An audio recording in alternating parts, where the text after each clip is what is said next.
Yan. Hello, good evening. Dito po ko sa bahay na nag-vlog. Ah,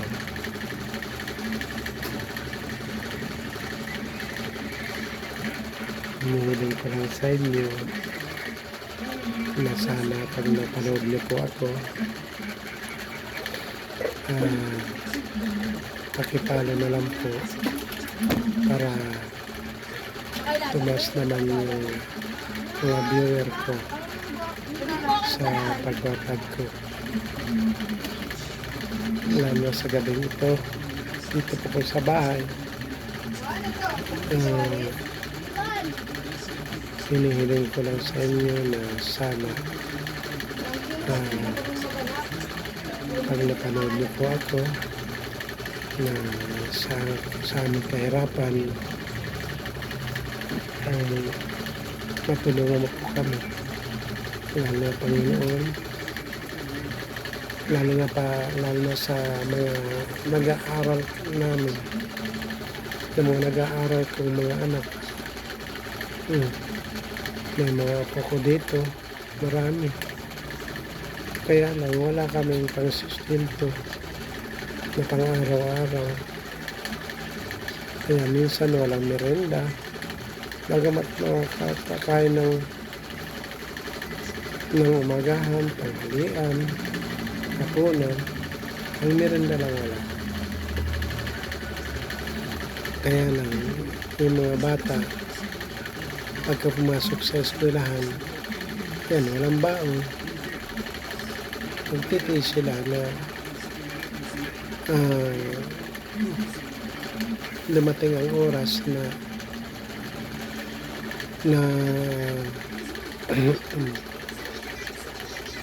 na sa kanilang paglabas ng school, tsaka nila sila makakain kasi wala namang baon, kasi walang ulam. Pag babaon, walang ulam, hindi ultimo kanin lang. Kaya sana kung sino makapanood sa gabing ito, naway mabigyan niyo po kami konting tulong para yung mga nag-aaral mayroon naman maging mabaon, mayroon naman sana mabaon sa school. Kaya maraming salamat sa inyo, sinong nakapanood na ang aming bahay tumutulo na rin ito pag umuulan. Yun, wala kasi kami pang pagawa ng bahay, tumutulong bubong, ititiis-tiis lang hanggang sa makakita ng pera para mapagpagawa ang bahay namin sa kabila ng aming kahirapan.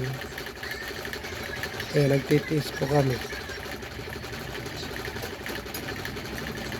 Salamat din sa inyo na sana matulungan niyo po kami, at maraming salamat na kung mabibigyan niyo po ako ng aming pang-araw-araw, kasi kulang po kami ng pinansyal sa aming pang-araw-araw. Kaya maraming salamat. Hanggang dito na lang ang vlog ko ito. Sana mapadalhan niyo po ako sa aking Gcash. Ang aking Gcash po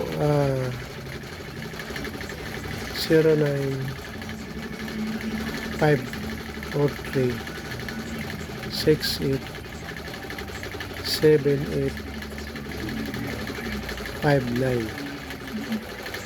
Yan po ang Gcash ko na sana nabigyan niyo po kami